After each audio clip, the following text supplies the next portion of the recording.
CAPF AC 2021 का interview schedule आपका आ चुका है। ऑलरेडी आप जानते हो कि 31 अक्टूबर से लेकर के 22 नवंबर तक आपका इंटरव्यू होने वाला है।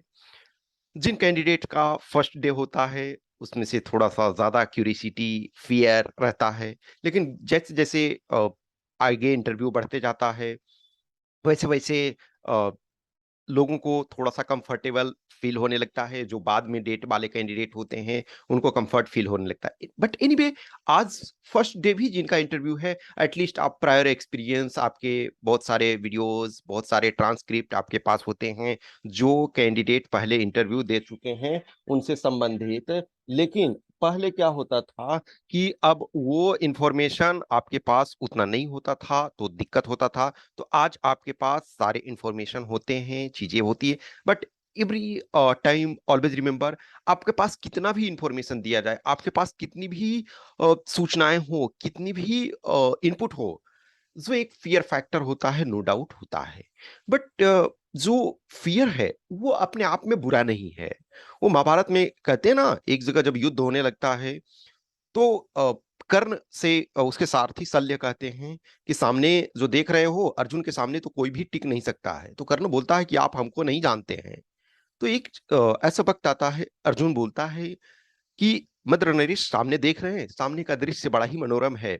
सामने 4 श्वेत अश्वों वाला रथ, जिसके सारथी स्वयं वासुदेव और रथी जो हैं अर्जुन जैसा महारथी हो, ये दृश्य महादेव के अतिरिक्त किसी को भी भयभीत कर दे। तो शल्य पूछते हैं कि क्या तुम भी भयभीत होने लगे अंगराज?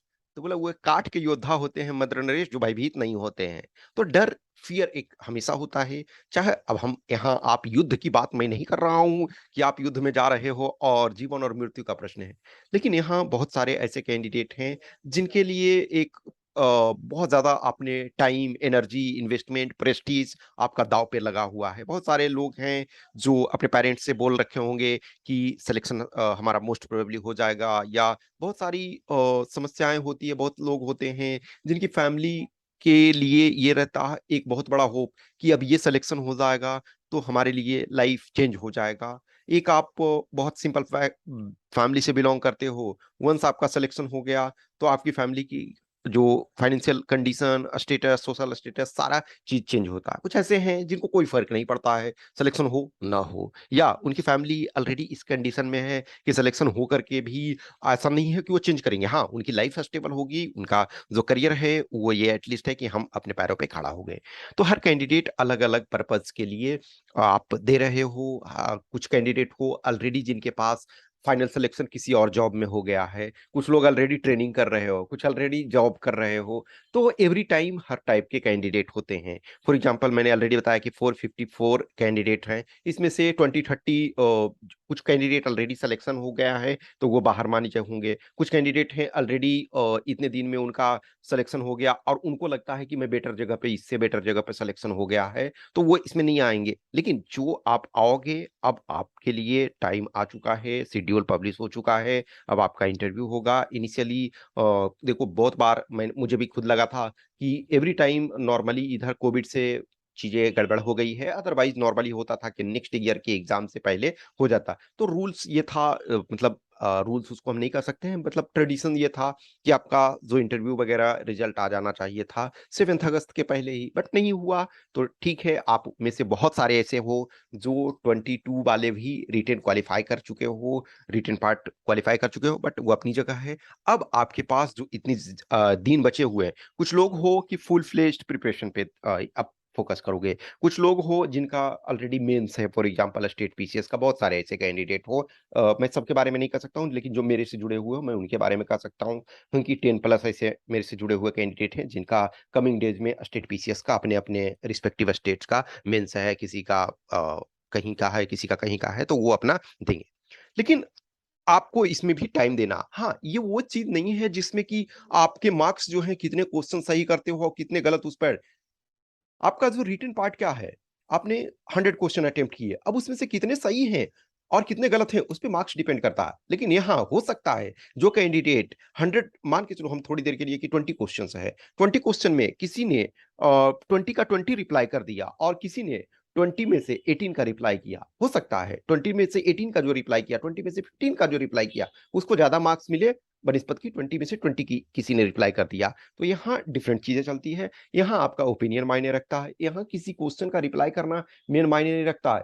देखो जो ऑब्जेक्टिव क्वेश्चन है, तो ऑब्जेक्टिव क्वेश्चन में क्या होता है कि अगर एक क्वेश्चन ऑप्शन गलत है या एक क्वेश्चन सही है, लेकिन यहाँ गलत सही का डेफिनेशन उस ढंग से नहीं होता है। यहाँ जो क्वेश्चन आपको सही लग सकता है वो गलत डिफरेंट वे में हो सकता है, वो नेगेटिव मार्किंग उसमें नहीं मिलेगा, लेकिन उसका डिफरेंट इंपैक्ट पड़ता है। तो यहाँ हर क्वेश्चन का फिक्स मार्क्स नहीं है कि 2 नंबर, किसी क्वेश्चन में आपको 10 मार्क्स भी मिल सकता है और किसी क्वेश्चन में -2 मार्क्स भी निगेटिव हो सकता है, -5 मार्क्स भी निगेटिव, वो एग्रीगेट का मिलता है। तो यहाँ डिफरेंट स्ट्रेटजी है। इवन इफ आप मेंस का प्रिपरेशन स्टेट का पीसीएस का कर रहे हो, आप उसको करते रहो, उसको नहीं छोड़ो, लेकिन आप इसमें भी टाइम दो, इसमें भी अपना एनर्जी लगाओ, डिफरेंट वे में एटलीस्ट 2 आवर्स डेली दो। सबसे पहली बात जो है, आप अपने डीएएफ जो है उसको again and again go through हो। जितना ज्यादा बार उसको करोगे, डीएएफ को एक तरह से 10 टाइम, 20 टाइम, 100 टाइम्स देखो।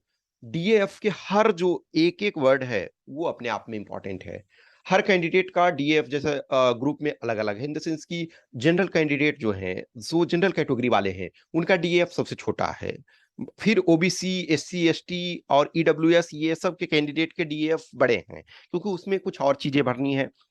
मान के चलो ओबीसी कैंडिडेट हैं तो ओबीसी एनेक्स्चर उनको भरना है। सो आपके ईडब्ल्यूएस हैं, ईडब्ल्यूएस एनेक्स्चर भरना है। एससी एसटी के कैंडिडेट हैं, उनको कुछ और चीजें। तो हर कैंडिडेट अलग अलग है और हर कैंडिडेट का डीएफ अलग अलग है। इवन जैसे दो भाई भी हैं, इंटरव्यू में अपियर हो रहे हैं, जस्ट और हो सकता होंगे, लेकिन मैं जो जानता हूं जो हमारे कैंडिडेट में से हैं, तो ललित और मोहित। अब ललित और मोहित देखो 2021 वाले में भी रिटर्न क्वालिफाई इंटरव्यू देंगे, 22 वाले में भी वो इंटरव्यू मीन्स रिटर्न वो क्वालिफाई हैं। लेकिन ललित और मोहित दोनों भाई है, in spite of all that दोनों का डीएफ टोटली डिफरेंट है। हाँ, कुछ ही चीज कॉमन है ना, मदर फादर कॉमन है, प्लेस कॉमन है, लेकिन एक डिफरेंट वे में है, दूसरा डिफरेंट वे में है। तो दोनों भाई होने के बावजूद भी दोनों का अलग अलग है। ऐसे ही हर कैंडिडेट जो है अलग अलग उसका डीएफ है, तो आपके क्वेश्चंस अलग, कुछ क्वेश्चंस कॉमन होंगे। तो सबसे पहले डीएफ पे वर्क करो। ईच एंड एवरी क्वेश्चन, जो भी क्वेश्चन आपसे डीएफ में जो भी बन सकता है, आप उसको प्रोबेबल करो। जस्ट अब थोड़ी देर के लिए मैं एग्जाम्पल लेता हूँ।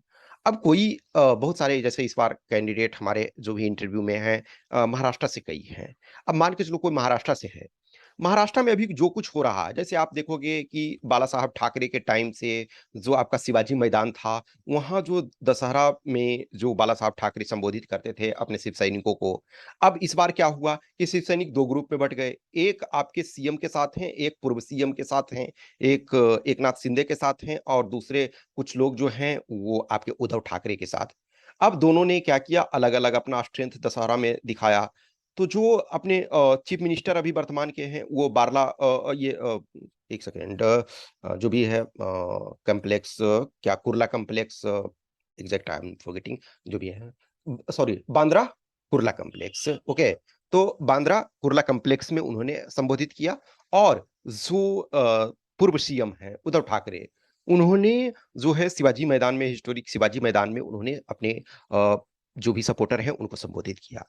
अब जो महाराष्ट्र से हो, तो ये जो कुछ हो रहा महाराष्ट्र के पॉलिटिक्स में, आप उससे भाग नहीं सकते हो। मान के चलो कुछ कैंडिडेट बिहार से हो, तो बिहार में जो भी है महागठबंधन, प्रशांत किशोर जो अपना यात्रा कर रहे हैं, सीएम नीतीश कुमार के सामने जो चैलेंजेस हैं, तो पॉलिटिक्स, इवन if आपका पॉलिटिक्स सब्जेक्ट नहीं है, लेकिन आप उससे भाग नहीं सकते हो। जो आप नॉर्थ ईस्ट से हो, नॉर्थ ईस्ट की क्या समस्या है, arm forces special power act है, इससे आप भाग नहीं सकते हो। तो इन चीजों को करना, इवन इफ आप कहीं से भी हो, नॉर्थ ईस्ट में कुछ डेवलपमेंट हो रहा है, आपको उसको करना होगा। जो कॉमन ग्राउंड में देखा जाए, तो जो रसिया और यूक्रेन का जो समस्या है, ओके,